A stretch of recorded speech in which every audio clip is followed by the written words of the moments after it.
ये आकाश भाई, ये आपका सिपर तैयार हो गया है।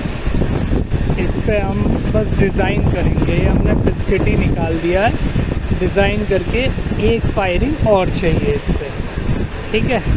फिर हम इसके बेस पे लोगो लगाने की तैयारी करते हैं।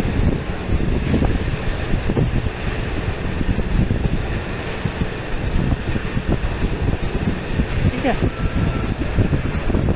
ये पूरा तैयार हो गया।